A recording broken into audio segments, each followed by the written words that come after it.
ये बात तो हम सब जानते हैं कि एल्बर्ट आइंस्टाइन हिस्ट्री का सबसे बड़ा जीनियस था। इतना जीनियस कि वो अकेला ही हजारों साइंटिस्ट से ज्यादा दिमाग लड़ा सकता था। जो चीज हम इंसान समझना तो दूर की बात, सोच भी नहीं सकते, वो आइंस्टाइन ने सोची भी, समझी भी और उसको पूरी दुनिया के लिए आसान भी बनाया। एल्बर्ट आइंस्टाइन एक फिजिसिस्ट थे जिन्होंने थ्योरी ऑफ रिलेटिविटी, E=mc² और फोटो इलेक्ट्रिक इफेक्ट के लॉज बनाकर पूरी दुनिया को हैरान और परेशान छोड़ दिया था और इसकी वजह से ही इनको नोबेल प्राइज से भी नवाजा गया। इनकी एक्स्ट्रा ऑर्डिनरी सोचने और समझने की सलाहियत देखकर लोग समझते थे कि आइंस्टाइन के पास एक स्पेशल ब्रेन है जो हम आम इंसानों से काफी ज्यादा मुख्तलिफ है। इस बात का खुद आइंस्टाइन को भी अंदाजा था। इसी वजह से वो नहीं चाहते थे कि मरने के बाद इनकी बॉडी के किसी भी हिस्से पर रिसर्च की जाए, बल्कि उन्होंने तो ये इंस्ट्रक्शंस दे रखी थी कि मरने के बाद इनकी बॉडी को जलाकर राख कर दिया जाए।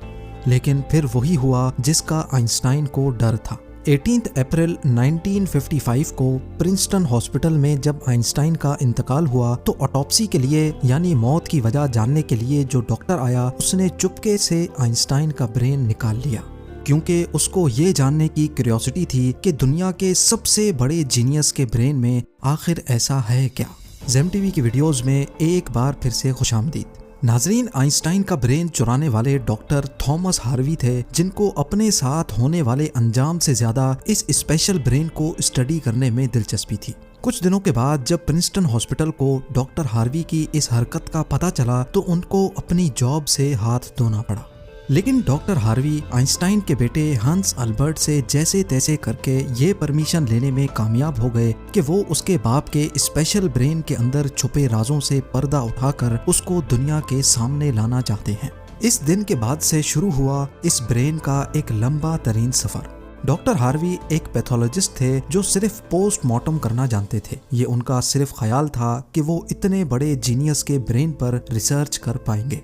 अब कंडीशन ये थी कि डॉक्टर हार्वी प्रिंसटन हॉस्पिटल की जॉब से भी हाथ धो बैठे थे और अपने पैथोलॉजिस्ट का ओहदा भी।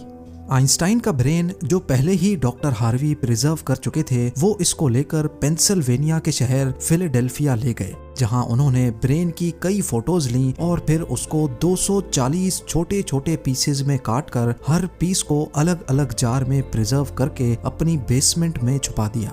इसी मसले को लेकर डॉक्टर हार्वी का अपनी बीवी के साथ कई बार झगड़ा होता रहता था, क्योंकि उनकी बीवी अक्सर ये धमकी देती थी कि वो इस ब्रेन को उठाकर कहीं फेंक देगी। एक दिन झगड़ा इतना बढ़ गया कि दोनों मियाँ बीवी को डाइवोर्स लेकर अलग होना पड़ा और डॉक्टर हार्वी ब्रेन लेकर कैंसस के शहर विचिटा चले गए, जहां वो एक बायोलॉजिकल टेस्टिंग लैब में मेडिकल सुपरवाइजर की नौकरी करने लगे और यहाँ वो अपने फारिग टाइम में आइंस्टाइन के ब्रेन पर खूब स्टडी करने की कोशिश करते। इसके बाद कई बार वो अलग अलग जॉब छोड़कर मुख्तलिफ शहरों में ये ब्रेन लेके घूमते रहे। कई साल गुजर चुके थे लेकिन डॉक्टर हार्वी आइंस्टाइन के ब्रेन पर कुछ खास रिसर्च ना कर सके। उल्टा उनका मेडिकल लाइसेंस ही कैंसिल कर दिया गया और नौबत यहाँ तक आ गई कि उनको एक प्लास्टिक की फैक्ट्री में जॉब स्टार्ट करनी पड़ी। तभी उन्होंने पहली बार एक अच्छा फैसला किया कि वो इनके ब्रेन के अलग अलग हिस्सों को दुनिया भर के बेस्ट न्यूरोपैथोलॉजिस्ट के पास डिटेल्ड रिसर्च के लिए भेजेंगे। लिहाजा उन्होंने ऐसा ही किया। 1955 में ब्रेन चोरी होने के 30 सालों के बाद यानी 1985 में पहली बार आइंस्टाइन के ब्रेन पर एक स्टडी पब्लिश की गई। इसके बाद अगले 28 सालों तक इस जीनियस ब्रेन पर दुनिया भर के न्यूरोपैथोलॉजिस्ट ने कई स्टडीज पब्लिश की, जिनमें बताया गया कि आइंस्टाइन का ब्रेन आम इंसान के ब्रेन से काफी डिफरेंट था। सबसे बड़ा डिफरेंस ब्रेन के कॉर्पस कैलोसम नामी हिस्से में पाया गया।